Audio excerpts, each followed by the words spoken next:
नमस्कार, स्वागत है आप सभी का सुरमई टाइम्स में। मैं हूं सिद्धांत त्रिपाठी और अब समय हो चला है नेशनल इंटरनेशनल का। आइए सबसे पहले नजर डालते हैं कुछ नेशनल खबरों की ओर।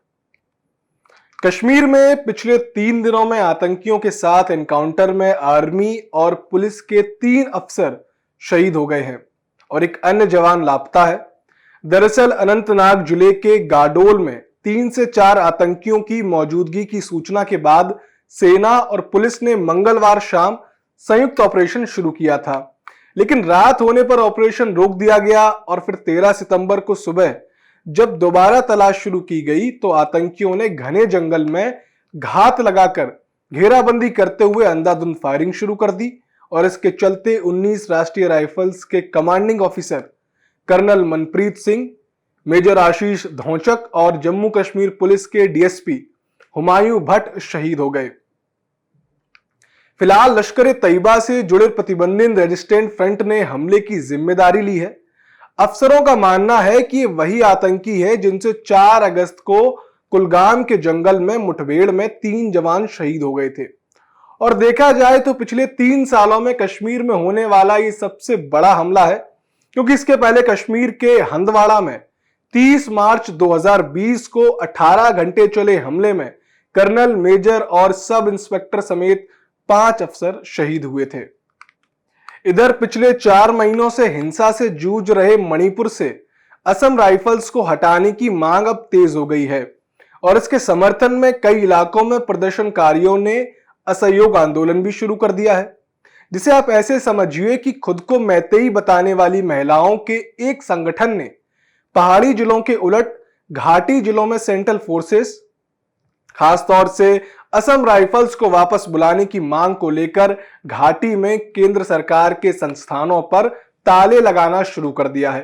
तो कुछ महिलाओं ने इम्फाल पूर्व के अकंपत में राष्ट्रीय इलेक्ट्रॉनिक और सूचना प्रौद्योगिकी संस्थान यानी कि NIELIT को बंद कर दिया और दूसरी ओर खुद को मैतेई समुदाय का असली नेतृत्वकर्ता कहने वाली coordinating committee on Manipur integrity यानी कोकोक्यूमी ने कहा है कि वह इस तरह के किसी भी आंदोलन का समर्थन नहीं करती हैं। पुणे में आज से राष्ट्रीय स्वयंसेवक संघ यानी कि RSS की 3 दिवसीय अखिल भारतीय समन्वय बैठक शुरू हो रही है, जिसमें RSS प्रमुख मोहन भागवत और भाजपा अध्यक्ष JP नड्डा शामिल होंगे। और इसी के साथ इस बैठक में केंद्रीय गृह मंत्री अमित शाह के शामिल होने की संभावना है। न्यूज एजेंसी ANI के मुताबिक समन्वय बैठक में देश की सामाजिक आर्थिक स्थिति पर चर्चा होगी। भाजपा अखिल भारतीय विद्यार्थी परिषद, विश्व हिंदू परिषद, भारतीय किसान संघ, भारतीय मजदूर संघ सहित RSS से मान्यता प्राप्त लगभग 36 संगठन और 266 पदाधिकारी इस बैठक में भाग लेंगे। इधर 13 सितंबर को दिल्ली में शरद पवार के घर पर हुई विपक्षी गठबंधन INDIA की कोऑर्डिनेशन कमेटी की पहली बैठक संपन्न हुई थी।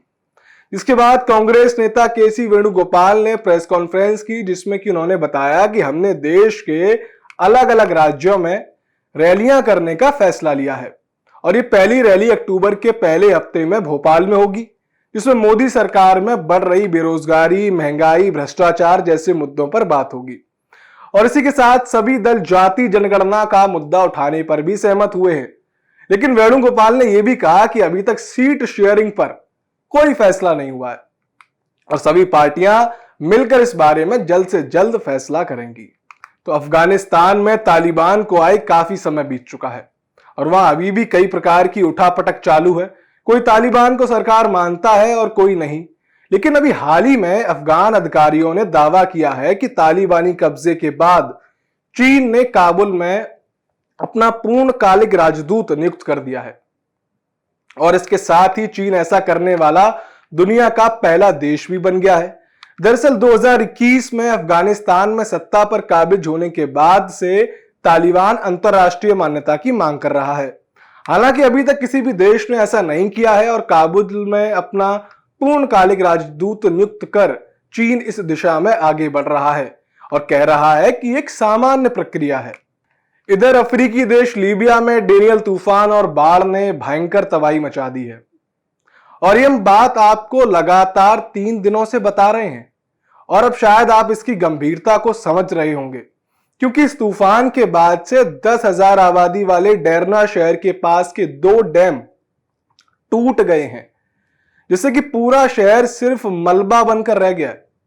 अल जजीरा ने लोकल अथॉरिटीज के हवाले से बताया कि देश में अब तक 6,900 लोगों की मौत हो चुकी है और यह आंकड़ा बढ़ने की आशंका है।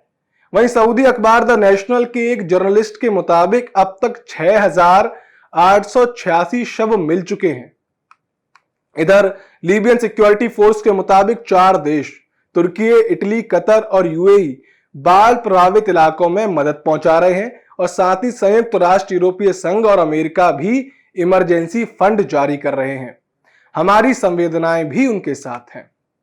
अमेरिका के सिएटल शहर में एक भारतीय छात्रा जानवी कमडुला की पुलिस पेट्रोल कार से टक्कर लगने पर मौत हो गई, जिसके बाद एक्सीडेंट की जांच के लिए आए पुलिस ऑफिसर ने उसकी मौत का मजाक उड़ाया और इस मामले की जांच की जा रही है।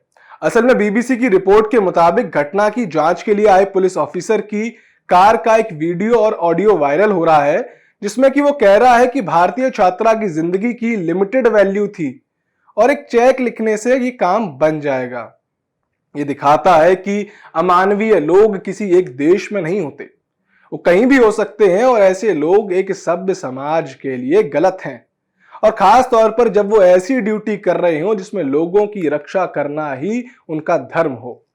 आपको जानकर हैरानी होगी कि जानवी की मौत जनवरी के महीने में हुई थी और ये मजाक उड़ाने वाला खुलासा इस महीने हुआ है, जब उनके किसी कर्मचारी ने रूटीन चेक के लिए बॉडी कैम से रिकॉर्ड किए गए ऑडियो सुने।